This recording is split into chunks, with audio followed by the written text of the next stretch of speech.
Hey man, listen. Hey man, listen. This is a great time to be a Chicago Bulls fan if I ain't never seen one, right? Seriously, this is an amazing time to be a Bulls fan. The marvelous DeRozan does it again. Compton's in the house. And listen, I don't look.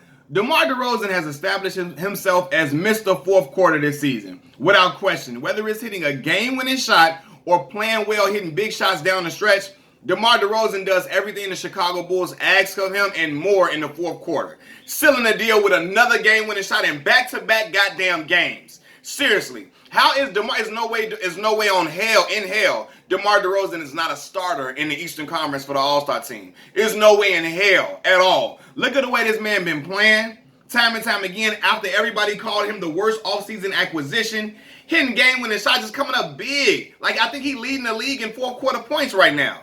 This shit is ridiculous, man. And I promise y'all, the Chicago Bulls are sitting at number one in the Eastern Conference with 24 wins and 10 losses, right?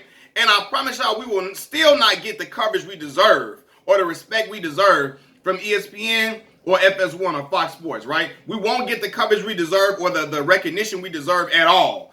ESPN and FS1 them rather talk about how bad the Lakers are every single day. And y'all know LeBron James is my dog. That's my favorite player.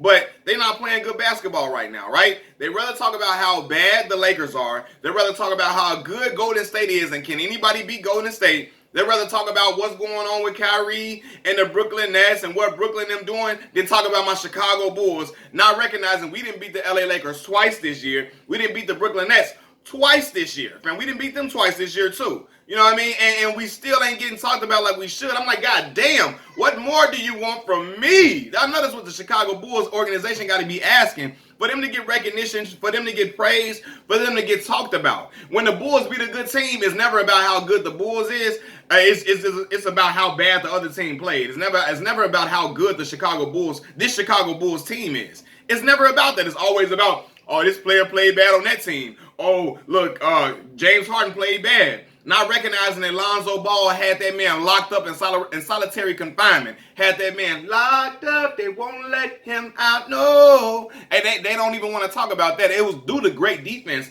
that James Harden wasn't playing well. It wasn't like he was just missing shots. Lonzo Ball and Caruso was locking him up time and time again, man. And it's just like, come on, fam. We got to be talked about. Look, I promise y'all, I'm going to read y'all the stat line from the Chicago Bulls Big Three, right? Zach LaVine. 35 points, 3 assists, and 5 rebounds. And I told y'all in a previous video, Zach LaVine is the best shooting guard in the NBA currently. It's not even close. It ain't James Harden. You know what I mean? It ain't Jaylen Brown. It ain't Devin Booker. It ain't Donovan Mitchell at all. This is the most efficient dude getting it done on the best team. He putting up the best numbers of all shooting guards right now. He's the highest scoring shooting guard in the league right now. He the best two guard in the league, right? DeMar DeRozan, 28 points, 5 assists, 9 rebounds. All right? Nikola Vucevic, 22 points and 12 rebounds in 35 minutes of play. Man, listen, this Chicago Bulls bunch is probably feisty. They play hard. They rough. They rugged. They go out there and get it. They scratch and claw for wins if they got to. They don't give a damn about getting dirty, and they doing it without two of their other best players, Lonzo Ball and Alex Caruso right now. They two of their best defenders. They doing it without them.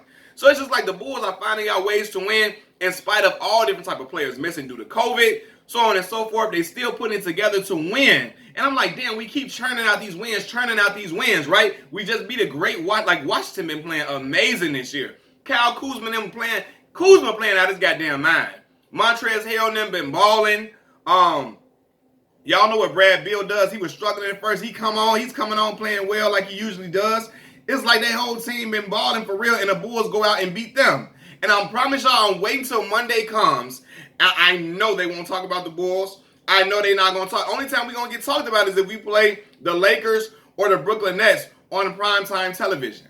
That's the only time we're going to get talked, or the Golden State Warriors if we beat them. That's the only time we ever going to get coverage. And I'm like, how the hell is a team in the third largest city in America not getting discussed? They'll talk about the goddamn New York Knicks, the Knickerbockers, over the Bulls, man. I ain't no disrespect to Knicks fans. You know what I'm saying? No disrespect, because my boy D-Rose over there, my boy Pooh from the crib over there, you know what I'm saying? Shout out to Tibbs. But the Knicks ain't been playing well. But they'd rather talk about the Knicks or the Nets or something like that rather than the Bulls. I'm like, what is going on? Like, what's going on, man? Again, no disrespect to the New York Knicks fans.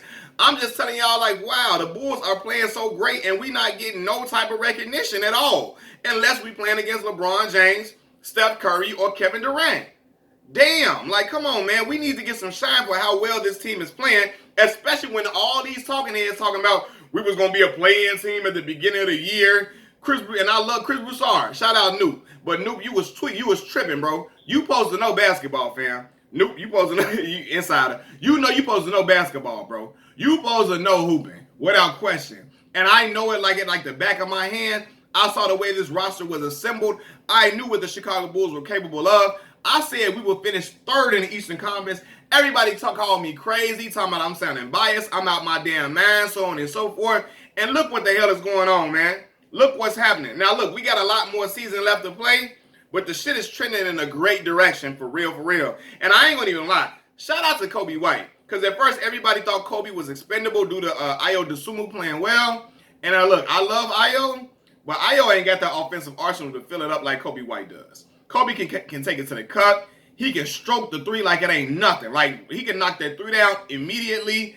And I mean, the dude is just like, he's a relentless type of player. Offensively, he is the spark that we need off the bench in order for us to be able to stay in some games where sometimes our star players may be in foul trouble. They might not be shooting well this night, or whatever the case may be. We might need a lift even if they playing well. Kobe White is the guy to do that. Now he's in a starting role right now because Lonzo Ball is not playing. But shit, I mean, like, I'm looking at it now, like, we can't get rid of dude. We need Kobe. If we don't have Kobe these last few games, man, we lose them games. He done hit some big shots for the Bulls and have created some great shots for his teammates as well. You know what I mean? And that's the thing with Kobe. Kobe sometimes had problems just running, setting up guys. But now he's getting it, and his shot is falling. And shit, man, the Bulls is rolling, fam. We are rolling. And I'm looking like, man, look, I'm taking us against everybody. You know, and I know it's going to be, y'all sound crazy. We lost to Golden State terribly, right? We ain't played Phoenix yet. I can't wait to play Phoenix. Because I told y'all Zach LaVine is better than Devin Booker. I'm taking Zach LaVine over Devin Booker all day, every day. Y'all say I'm tripping, I'm tweaking. We gonna see. We gonna see when that time comes. We gonna see we gonna see what's what and who's what at the end of that game. I'm telling y'all, Zach LaVine is the truth. Dude had 35 last night, and he didn't have it for no goddamn reason. Went 7 of 12 from 3. 7 of 12 from 3. Dude can shoot way better than y'all ever thought. Y'all thought he was just a dunker, just a slasher. The man is out here putting up numbers time and time again. And I'm waiting for us to get talked about. I'm putting the Chicago Bulls in on YouTube. And y'all, they know I watch ESPN. You know I watch FS1, Undisputed. I'm waiting to see if we're going to get talked about. We ain't getting talked about at all. We getting talked about on the jump and Get Up and them side shows like that. No, we need mainstream coverage. We need the people to talk about us on the big main talking shows to talk about how well and great we've been playing, especially when they predicted when we wasn't going to be right here. You know what I mean? Predicting Demar Derozan, we wasn't going to be, DeMar was falling off. He wasn't this and he wasn't that. I don't know if Zach LaVine and DeMar DeRozan can play together. That's what Stephen A. Smith said. And look at this shit happening, man. It's coming together so beautifully. And as a Chicago Bulls fan, man, I'm so glad. I'm getting to some games this year. Mark my words. Y'all gonna see me with my camera in the games. Y'all gonna see me walking through the United Center. Y'all gonna see the Chicago Bulls banners from Michael Jordan. Y'all gonna see the trophy case. Y'all gonna see it all, goddammit, because I'm in there. And I'm in there like swimwear, and I ain't even playing. Look, man, I promise y'all, that's a lot of promise from this Bulls team, man. And it looks so good, man. We hit 17 threes. We shot 50% from three. 17 of 34 from three last night, man. Like, man, I'm really, really excited about how well this team can play. And again, we didn't even have our best rebound. Like, Zoe is a great rebounder. Caruso can get rebounds too. Like, you know, Vucevic can too. But Javonte Green was gone. Another amazing rebounder, a great rebounder on a team. A guy that gives great energy, hustle points. Hustles and scraps for rebounds and boards and all, you know, for boards and all of that. So we had guys missing still, and we still figuring out ways to make it happen. Had 15 turnovers, too many turnovers, and still won in spite of that. Now it came to a last second shot, but the Bulls were never out of the game, even when Washington was trying to blow the game open with big shots from Kyle Kuzma and Brad Beal going to the line and so on and so forth. He always was there the whole night, man. And 84% from three. From from the free throw line. We only missed 4 free throws, which is great, man. And I'm very proud of this Chicago Bulls team. Man, even what's my man, the assistant coach? Golly, what's the Chicago Bulls assistant coach? Let me see what his name is. Bulls interim coach. What's his name right now? What's the dude's name? No, Chris Fleming. Chris Fleming is doing a great job with the rotations, with setting up plays for the player. Like, look, this is the thing. He could have made a play for them to just tie the game yesterday. But look, all hoopers say, when you on the road, when you down, you don't go for the tie. You go for the win and get the hell up out of there. And that's what the hell he did. Drew up a play for Demar Derozan to get the ball in the corner and go for the win.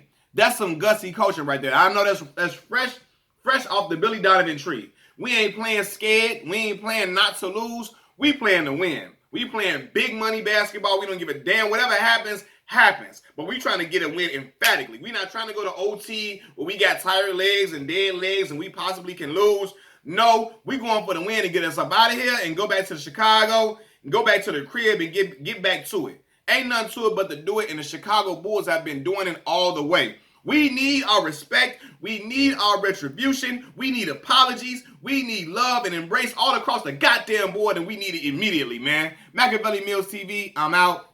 Peace.